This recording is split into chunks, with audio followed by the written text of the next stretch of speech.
event to occur. And as well as acknowledging Abe, I want to acknowledge David Jack as well, because he's been very much a part of this whole journey, as well, obviously, of my husband, Norman, who you'll hear singing later. So, 2002, Norman and I were in Sydney, and we were saying, we were giving an apology for Australia's stand at Evian in France in preventing Jewish refugees coming to Australia. And it's a long story, but I'll make it brief. And Jeremy Jones, who was with the Executive Council of Australian Jewry at that time, he was one of the people that we went to. We also went to Ephraim Ben Netanyahu, who was the Sydney Consul General at the time, WITSO and the Sydney Jewish Museum. And we made an apology for Australia's stand at Evian when the nations basically closed their doors to Jewish refugees from Nazism in 1938. And Jeremy Jones said to one of the ladies, come and take a photo, and took a photo as we presented him an apology on paper. And it ended up being in Jewish News. And then someone in Sydney said, oh, we'll send this Jewish News up to Barbara and Norman so they can see their photo, because you can't get it in bookstores in Cairns. And in there was an article from the Jewish Holocaust Centre in Melbourne, this is 2002, where William Cooper was acknowledged, and also a plaque was put up to the Kulin Nation as well. And I've been following the story of William Cooper for a number of years. I found out about it in a book called One Blood, so I was aware of his Aboriginal activism.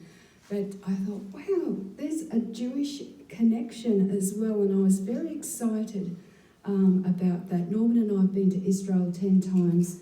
We've taken tours there, so we're very keen in promoting Israel. Does this sound okay, the microphone, or am I? It's all right. So we thought, wow, there's a Jewish connection. We found that out in 2002. And do you think we could make that connection with William Cooper's family? We were finding that quite difficult. On the odd occasions we got to Melbourne, we tried to connect with Wayne Atkinson, a family member, but he was never in Melbourne when we were. And amazingly enough, it was through Peter Wertheim, who had taken Jeremy's job at the Executive Council of Australian Jewry in Sydney, who contacted us and let us know about that walk that I had mentioned to Federation Square in 2010. So this is 8 years later. And also let us know about what was happening in Yad Vashem as well, regarding the honouring of William Cooper. And so, of all places that we would meet the family of William Cooper, it was in Israel at Yad Vashem. An amazing story. And I've actually got 2 books that I'm talking about. This is the main one I'm talking about tonight. I wrote a book about William Cooper in 2012. But this one here is an update, and so this specifically focuses on his Aboriginal activism called White Australia Has a Black History. I'm almost finished this one here, so this is a giveaway for you to take with you tonight. So you can read chapter 1 of the new book, which I'll be launching at the Sydney Jewish Museum on the 2nd of February. So it's called Shattered Lives, Broken Dreams, William Cooper and Australian Aborigines Protest Holocaust. So feel free to take one of those with you. And what I also have is If I Survive, and this is a book about Lena Goldstein, and a Polish Jewish Holocaust survivor, and her amazing story of basically being in the Warsaw Ghetto, leaving at the 11th hour before the uprising, where her brother was killed in the uprising there. Her parents were sent to Treblinka death camp before that.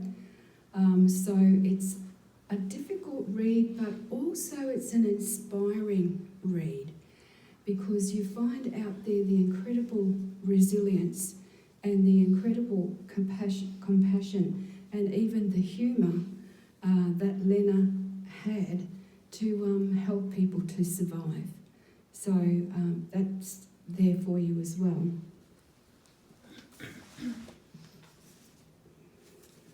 So having answered that question of why I wrote the book, it actually ticked a lot of boxes for me, because I've been an Aboriginal I'm not Aboriginal, my husband is, but I've been an activist in Aboriginal affairs for maybe 40 years. And so it ticked that box for me. Incredible interest in Jewish issues, it ticked that box. I happen to be a Christian, William Cooper was a Christian, so it ticked that box. So there was a huge interest there for me.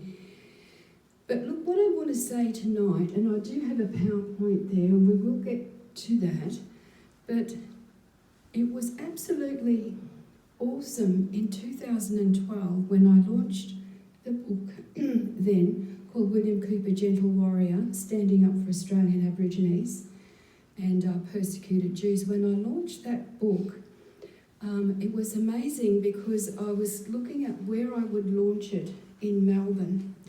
And I don't know if anyone here knows Josie Lacey from Sydney at all.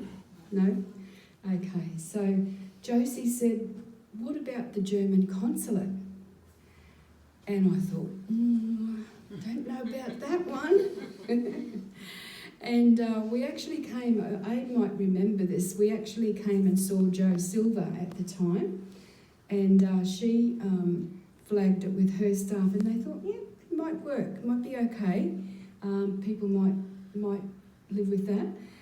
And anyway, I knew about the walk to the Federation Square that Kevin and Uncle Bordy and Abe had in 2010. And I thought, wouldn't it be great if we had a reenactment from William Cooper's home in Footscray, where he used to live, but instead of going to Federation Square, we actually go to the site of where the German consulate was in 1938. And so I flagged this with Abe and Uncle Bordy, and Uncle Bordy said, well, if we do that, I would like to be able to present a copy of William Cooper's letter of protest that he and the Australian Aborigines League did in 1938, because that was what William Cooper was honoured for at Yad Vashem, with a chair of resistance to the Holocaust named after him. An amazing thing for an Aboriginal person from Australia so far away. And Uncle Bordy said, I'd love to be able to hand over a replica. And David Jack over there prepared that replica, as he has done a number of replicas since then. And so I contacted Michael Pearce, the Honorary Consul General for the German Consulate in Melbourne, and he said, well, I'll have to get clearance from Canberra. He got clearance from Canberra, and so he wanted to meet. So I said, well, I'm in Cairns, meet with Uncle Bordy and Abe, which he did.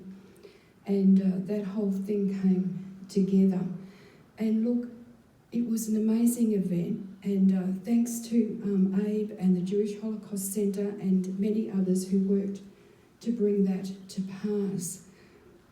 But we had that reenactment in 2012 was just so significant. We had hundreds of people there. Some were Jewish Holocaust survivors, some were children of survivors, some were Aboriginal people, some were Christians, some were human rights people, etc. But Michael Pearce had a big surprise for us. Not only did he receive the copy of that letter of protest, but he actually apologised. and it was an incredible moment. There were tears coming from some of the survivors.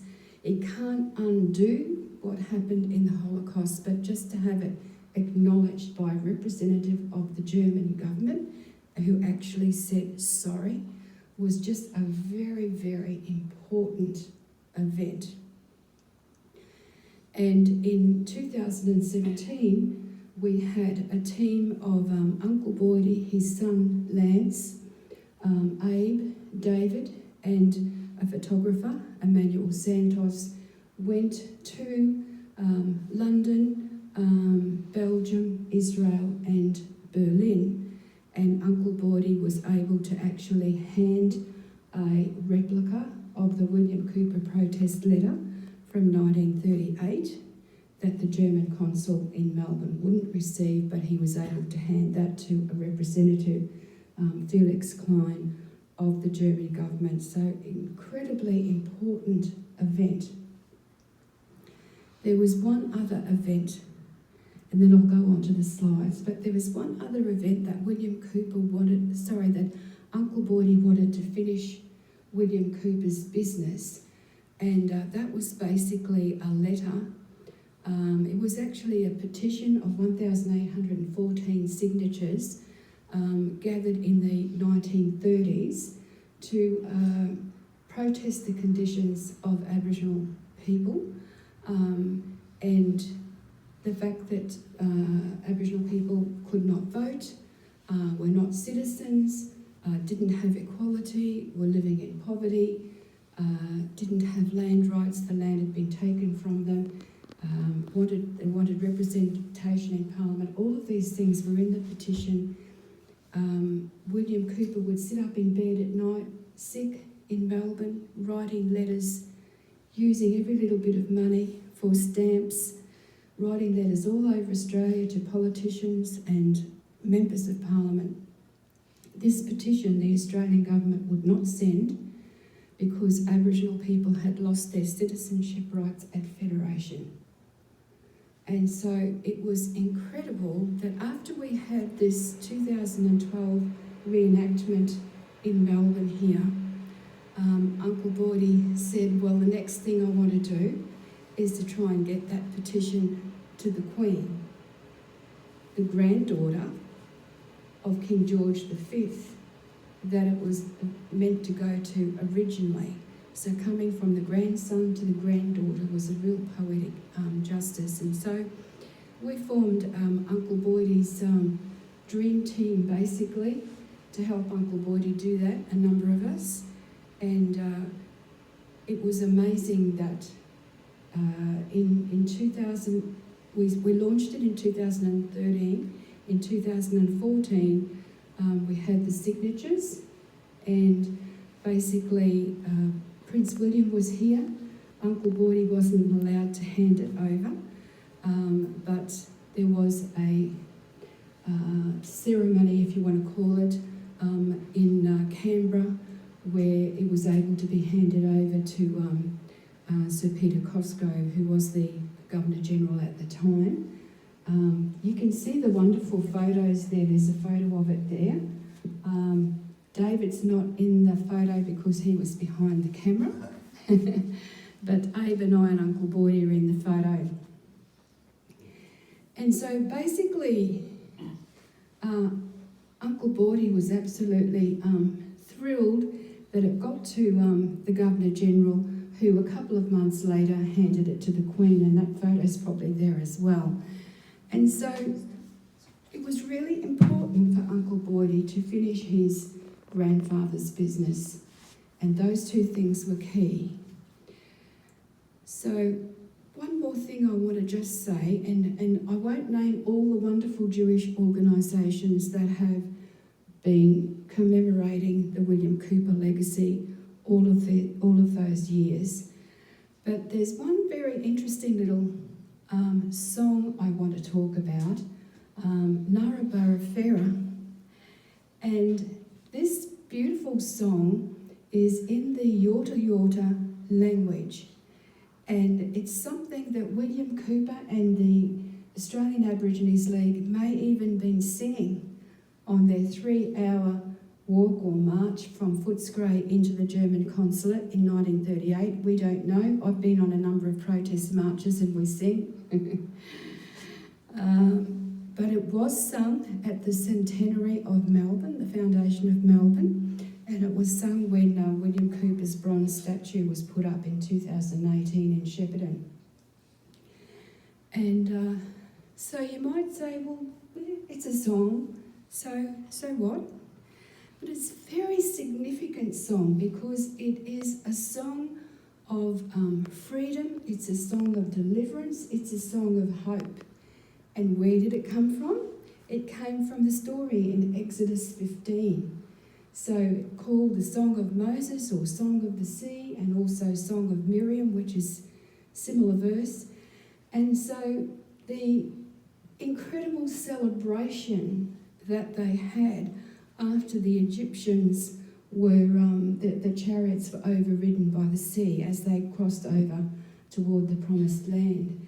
And that song of victory is actually the song, very similar to it, words based on that Exodus 15 story, that the Yorta Yorta people sing. And it was came to life again for some people, well, shall I say, got more widespread knowledge of it when the Sapphires sang it.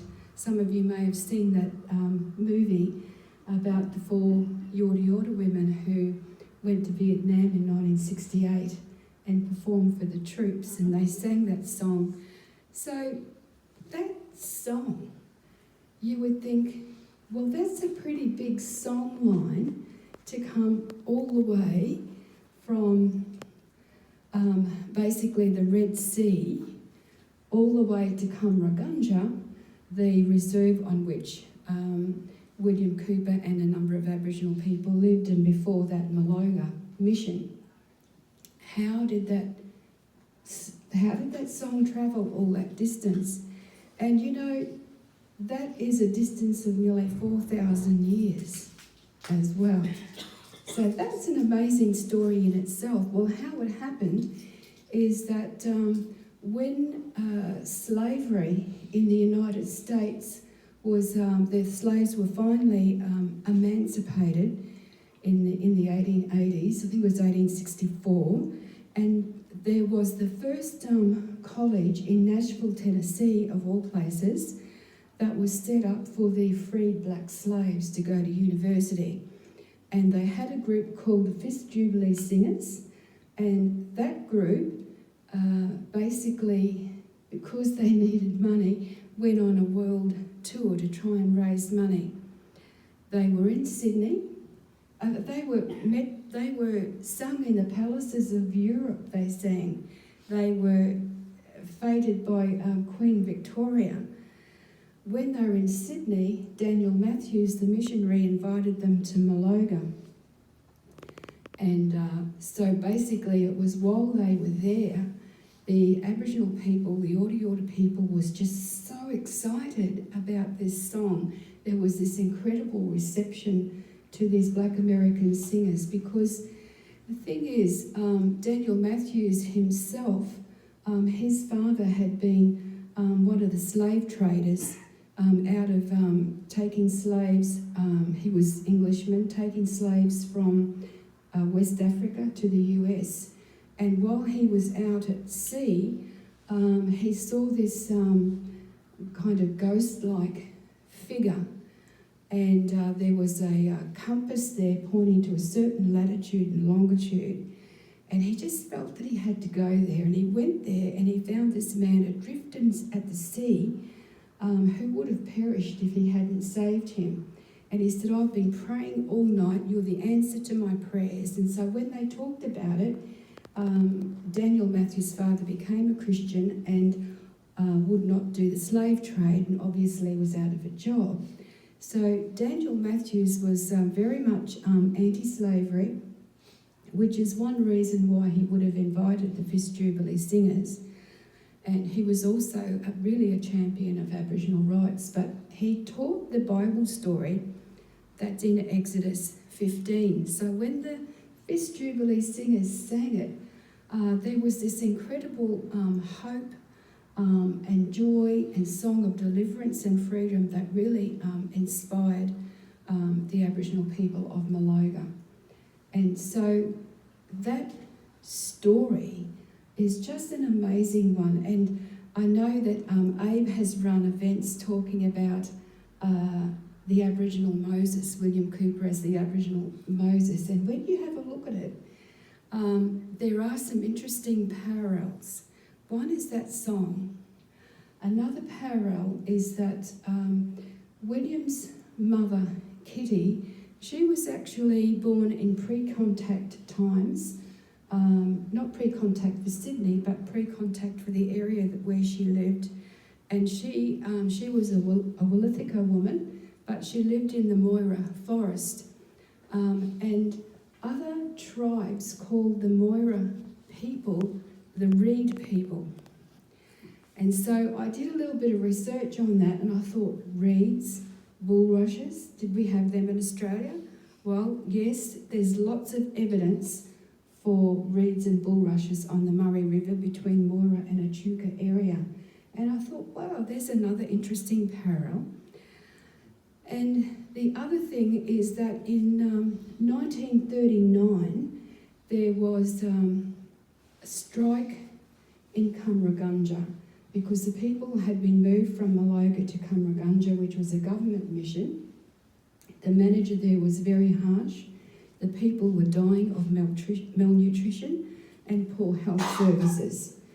And so the people, I believe, were inspired by that Exodus story, were inspired by that song, and they called their strike the Exodus. And they actually crossed the river, this time the Murray River, over the border from New South Wales into Victoria. What an amazing story. Now, we know, of course, that Moses was called by God to lead the people out of Egypt into the Promised Land.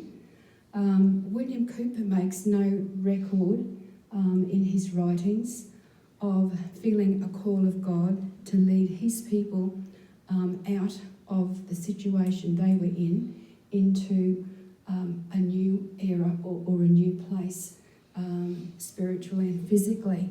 However, it's very obvious from what he did in his life and from his writings that he really did lead Aboriginal people out of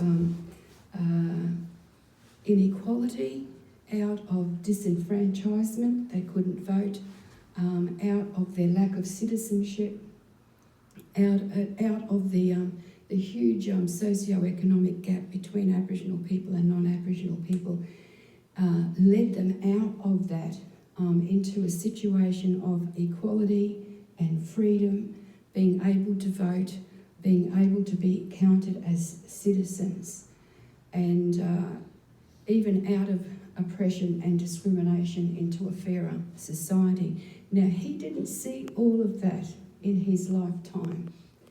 Similarly to Moses on Mount Nebo when he looked at the Promised Land, but God wouldn't allow him to go in. Martin Luther King Jr., you know his famous speech, "I have a dream. I may not get there with you, but I've seen the Promised Land." And in this situation, William Cooper didn't get there with his people. He was very disappointed and frustrated in his lifetime, but he trained, mentored the next generation, including Pastor Sir Doug Nichols, his great-nephew, and many of those who went on to the 1967 referendum, which did give Aboriginal people citizenship, and many of the other things as well. Now, I need to watch my time, so I'm going to go fairly quickly through this if you don't mind. So, because I think some of the photos are good. So I just press this, do I? Okay, let's see how we go. So this is dates 1860 to 1941, and that was advertised in the Day of Mourning. Now, the Day of Mourning was held on the 150th anniversary of Australia Day, and it was William Cooper's idea, and he joined up with the New South Wales Aboriginal Progressive Association, Bill Ferguson, and Jack Patton and Pearl Gibbs and others. And basically they held an alternative day with placards to say, look, this is a day of mourning for us, it's not a day to celebrate. And we know that that is still an issue today, isn't it? Okay, so I talked about William's mother, so I'll keep going on. His father was a white itinerant worker. Beautiful Murray River there, old photo.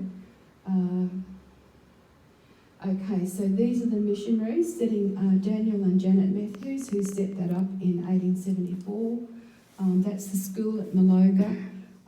Thomas James, he was a teacher there, and he married William Cooper's sister, Ada. Okay, you can see them setting out for Maloga for the Moira Lakes for a Christmas camp.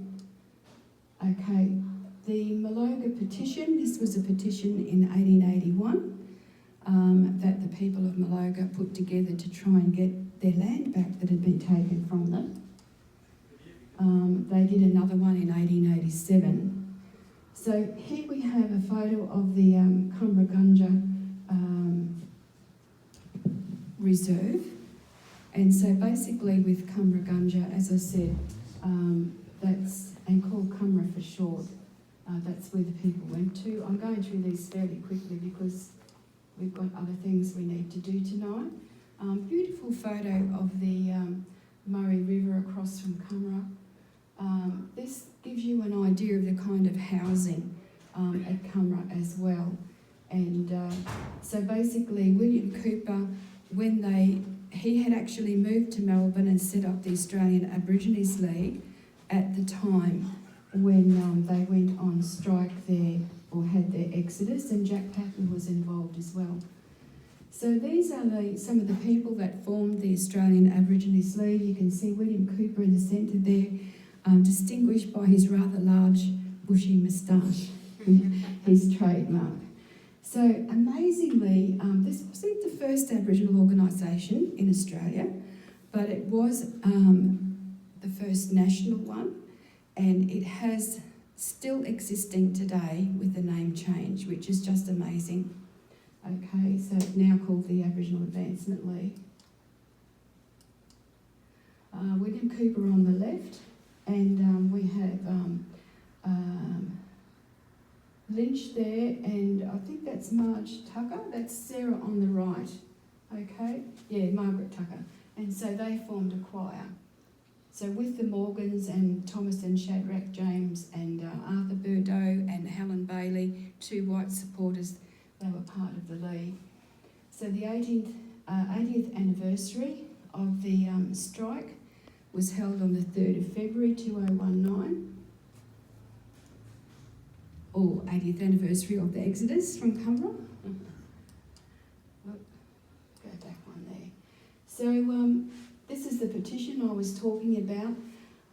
One thing that's amazing about it, that petition, considering the time when people didn't have computers, didn't have phones, all of that, they were able to get 1,814 signatures from all around of Australia.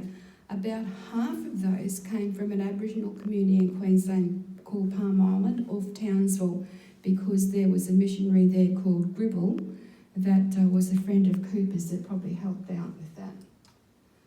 I mentioned the 1967 referendum, and that's a painting that Norman did regarding that. It also gave the federal government permission to make laws for Aboriginal people. Okay, so this is just the petition to the King, and which now got to the Queen, and it's in Windsor Castle, I believe, in England right now. So this was when we went and had a look at the National Archives, because we were looking for the original signatures and the original petition. The original signatures got lost. So this was in May 2013. As you know, May is Reconciliation Week. So this is at the Hubbard in Canberra. Rabbi Shmuley Feldman, and other congregants, and that's also standing there, Professor James Hare from the Centre of Our Culture and Christianity, and so that was the launch of the petition. This was when Uncle Boydie and Abe and Matt Bushby Andrews, that should be Busby, met with Prince William in Sydney. And this was in Canberra, May 2014, when we met with Peter Cosgrove. And you can see that wonderful replica in his hand. That's presenting it to the Queen at Balmoral in Scotland, August 2014. This is the 2017 visit of the team to England and Dale from the Australian High Commission at Buckingham Palace. So, going back to the day of mourning again, this is because I've just tried to follow them in groups of areas of discussion. So basically, this was when they were sitting around the table and discussing the 150th anniversary. You can see William Cooper sitting down with the grey hair there. Another one, the day of mourning, and Bill Ferguson, second from the right there, a meeting of the AAL. Now, sorry I had this was at Australia Hall in Sydney, and this is my PowerPoint ability. You didn't quite see the top of Barbara's head or Michael's head here. But this is the 80th anniversary of the Day of Mourning at Australia Hall in Sydney. We were able to be there for that. Norman's got a boomerang, no racism in the Constitution he's holding. And we went on from there to the Yabun Festival celebrating, or shall I say not celebrating, commemorating Australia Day. Okay, now NAIDOC, that happens to be Norman opening NAIDOC in Cairns. He likes to make really large boomerangs. This one says Australians making history. And so I'll just go back and talk about NAIDOC again, because this was a big thing that William Cooper did, is he spoke to the National Missionaries Council in 1939 and said we need to have an Aboriginal Sunday so at least the churches get educated about the condition of Aboriginal people so they can support them. So the first one was held in 1940, the Sunday before Australia Day. And so amazingly, that continued right through to 1954, when finally it was changed to National Aborigines Day and got celebrated in July.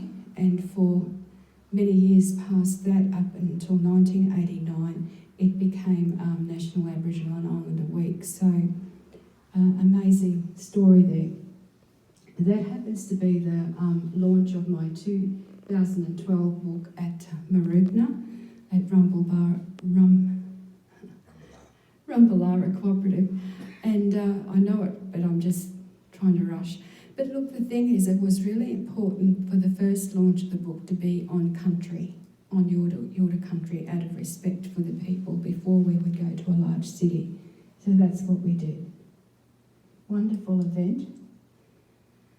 This was the Jewish Holocaust Museum in Melbourne, the book launched there. And this was the amazing event in Sydney where Uncle Boydie, you can see him there with that green cap, was able to hand the replica of the protest letter to Michael Pearce, and you can see there's a huge number of people around as part of that event. Awesome time. That was the launch at the Sydney Jewish Museum. I was just so blessed that we were able to have it on the first night of Hanukkah, and there's some of William Cooper's family there. Plus you can see Rob Schneider there, a big supporter of the William Cooper story, and Jeremy Jones on the right and Josie Lacey on the left as well. So I just needed to get a photo behind the Hanukkah, a precious photo. Okay, so this is the William Cooper footbridge, and that's at Footscray Station. Okay, William Cooper Justice Centre, also named after William, and also the Batman Electorate was renamed to the Cooper Electorate as well.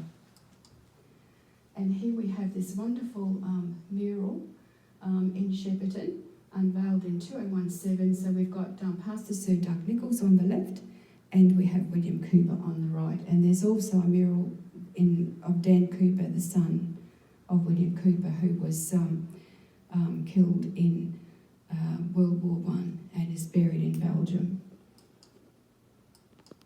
And so that's the bronze statue of William Cooper in Shepparton, unveiled last year in Queen's Park, and the Gandal Philanthropy helped to sponsor that as well, plus a local fundraising committee. So I think that might be my last one. Yes, that's it. So I hope I didn't race through that too quickly for you, but I thought those photos are so wonderful, and that must be Ron. Yes, I presume. Barbara? Yes? How are you? So, open to questions. Any questions? Yes?